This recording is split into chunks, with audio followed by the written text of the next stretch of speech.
you saw the games, first of all, let me give kudos to all the fans who showed up to continue to support soccer in Kenya. You people are resilient. You've never let go. The most important thing is that little effort that you put to ensure that sports moves or soccer grows each and every day. With the little effort you put, man, somebody is inspired, somebody's skill is built, man, an ambition and a dream is lightened. Sports mtaani tunawasuka maneno michezo from the eye of the people. Henry back at it again with another story. Leo tunabonga tena soccer. Yeah, we said in this channel we talk about anything good that's happening in the motherland when it comes to sports. And today on our streets we're talking about soccer. The last week some good news have come out of Kenya and we need to talk about them. For the first time after the ban, Kenya Premier League teams in soccer were involved in continental games to represent the nation. Remember, there are two continental games that were played over the weekend. One is the Confederation Cup, where Kenya Police were representing the nation, and Gor Mahia, the league champions, took to the field one more time after moving past the first stage to play the current African champion, Al Ahly from Egypt in Nairobi. Both games were played in the capital city, with Kenya Police playing, or administration police playing on Saturday. Then Gor Mahia, Mayengo Pinje was playing on Sunday. Police lost narrowly in a nail biter that was fought hard to the tilt, and the games were played in Nairobi at the Nyayo National Stadium. This makes me question and wonder, if these two matches were played at Nyayo Stadium, how come Harambee Stars, the national team, is not allowed to host her games at the capital? They say that Kenya has no international standard soccer facility to host an international match because Nyayo Stadium does not meet those standards. Even ndio wanasema. So nilishangaa nikiona game ya Gor na game ya Police that were being staged in Nyayo Stadium. So what are we not being told here? Is it that the fields don't meet standards, or is there a particular standard when it comes to certain games being played? What I know when I look at the FIFA manual or standards for hosting games, either in any sporting event, there are specific category of events that had to be hosted on particular stadiums based on the structures of these manuals. Because I know there are regional games, there are continental games, there are international games.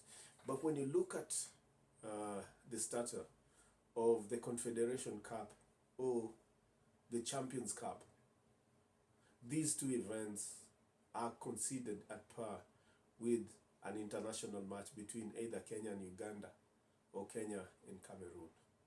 So if Kenya cannot play her African Cup qualifiers at home, how come Gor Mahia and administration or Kenya Police can host their games at the same venue with the same federation, which is CAF, that is in charge of these games?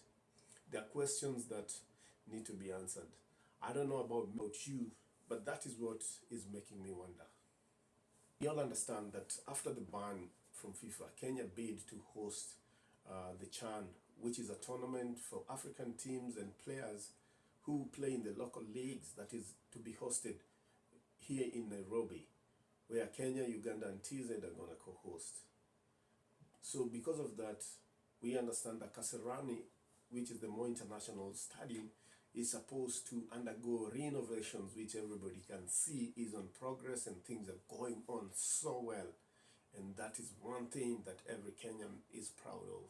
At the same time, Nyayo Stadium is supposed to be part of this renovation.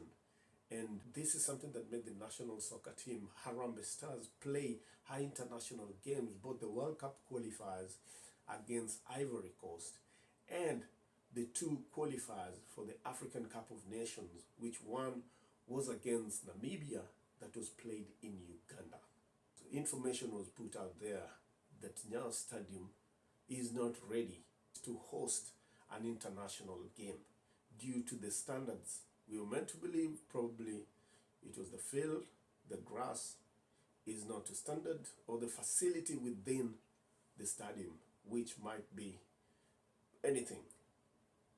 So we were made to understand that there were CAF officials who came to look at the stadium to see whether it was up to par, and they passed a verdict that it's not. So it meant all the international matches this year for the national team could not be hosted in Kenya, owing to the fact that the other facilities that could have hosted this event were already on the progress of renovation.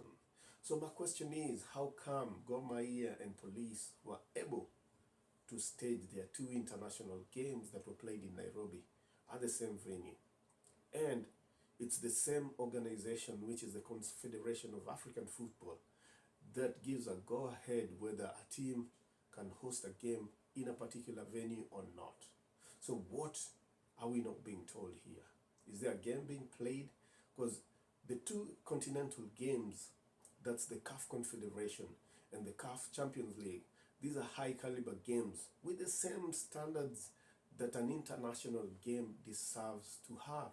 So if both the two international games could be played back to back on Saturday and Sunday in the same venue, it means that these two games were of that same international standard as much as the Harambee Stars or the national team, because these same players, some of them still play for these international teams.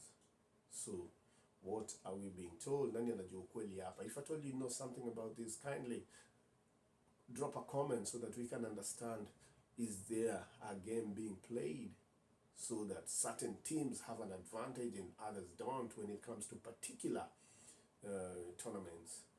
Ukweli is same, because how come wachezaji, the same players who plays for Al Ahly and the same players who play for Zamalek, the same players who play for Zamalek, the same players who play for Police, the same players who play for Gor Mahia, and the same players who plays for the African champions Al Ahly, these are the same players who plays for the Egyptian national team and the Kenyan national team. And if a pitch is not up to standard for the national games, how come it's up to standard for the same caliber of competition?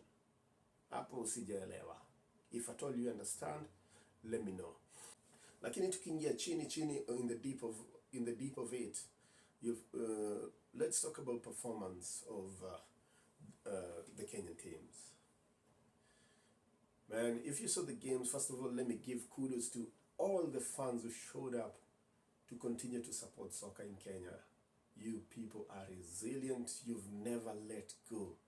At the same time, I'd like to give kudos to all the sponsors who've always tried to lift soccer in the motherland.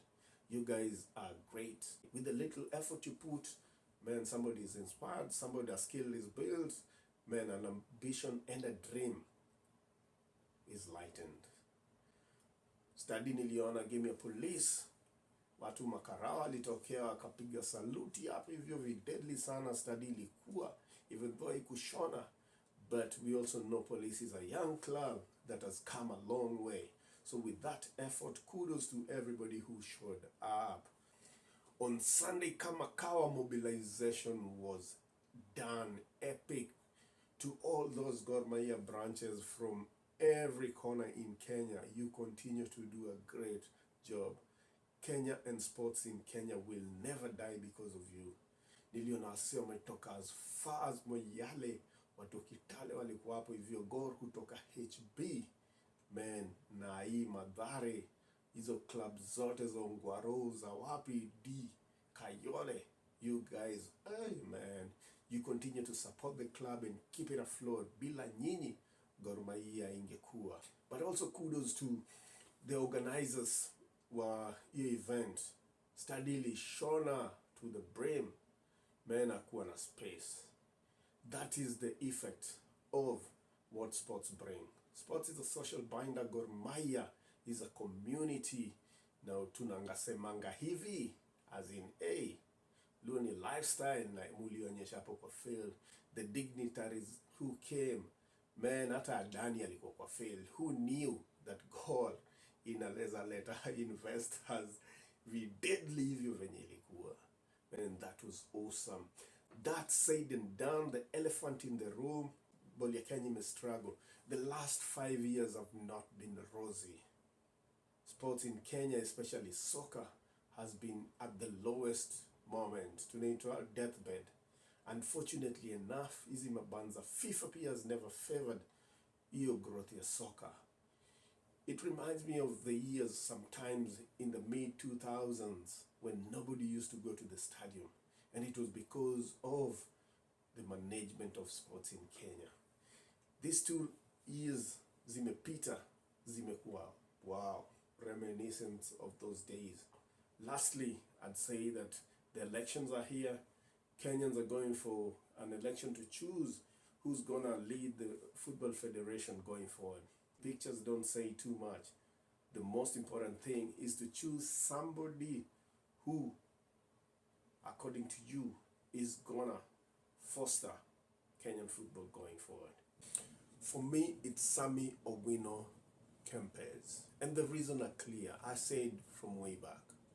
When somebody from the past comes who understands, has played, has been there, has benefited from sports in a positive way, that is somebody who needs to be given an opportunity to develop and use that experience they have gained by virtue of being part of and parcel of sports to uplift others.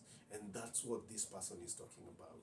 There's so many people who talk sports. There's so many people who make you believe that they can do best about the game you love. But at the end of the day, they're still the same old recycled beneficiaries of contracts that kill sports.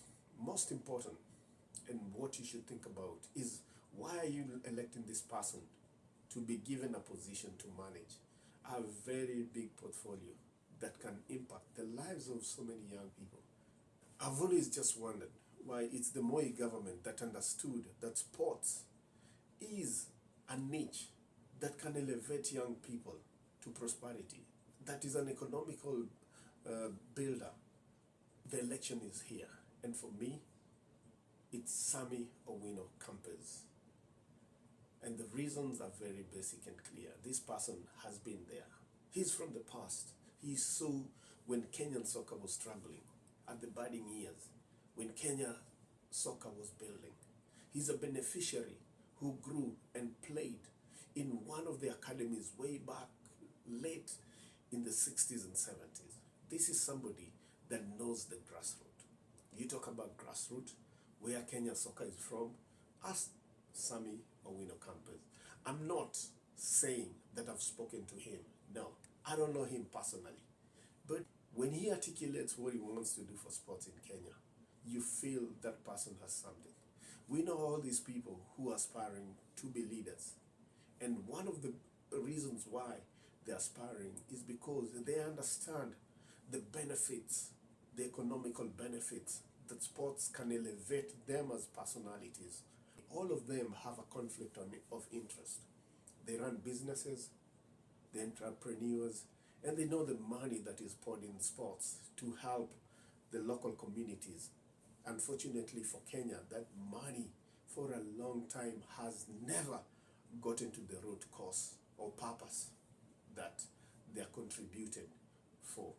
As recent as the last weekend, I saw a comment, somebody asking for balls that CAF had provided. I don't know if that story is true or false, but where there's smoke, there's fire. For a long time, sports in Africa, not only Kenya, has seen people elected to positions that enrich the South on the behest of helping communities and people, young people, to develop and grow. But this has never been fruitful. I'm telling you, if you look at the caliber of the leaders who are running right now, and we know them, conflict of interest. There's the story about the uniform of the national soccer team, Harambee Stars. There are questions that are being asked behind the scene. Ask yourself the same question. But when you see Owino Kempes talk about what he can do, this is somebody who learned long time ago. And sports elevated him to a level to get a scholarship in the 80s to go abroad and study. He was supposed to go to play for the national team. Unfortunately, he chose education, which was a priority to him at that time, at that point in time, and made him who he was. This is somebody that needs to be given a thought. For me, that's my person. I don't know about you. Everybody has a right to choose, and I'm not voting. And for the Kenyan election to choose the next president of the federation, it's not about you and me. We can influence, we can say what we want, but to those chairmen, those people who are going to vote, soccer is on your feet, and you should make your choice wisely. This is Henry, and I'm out. Peace.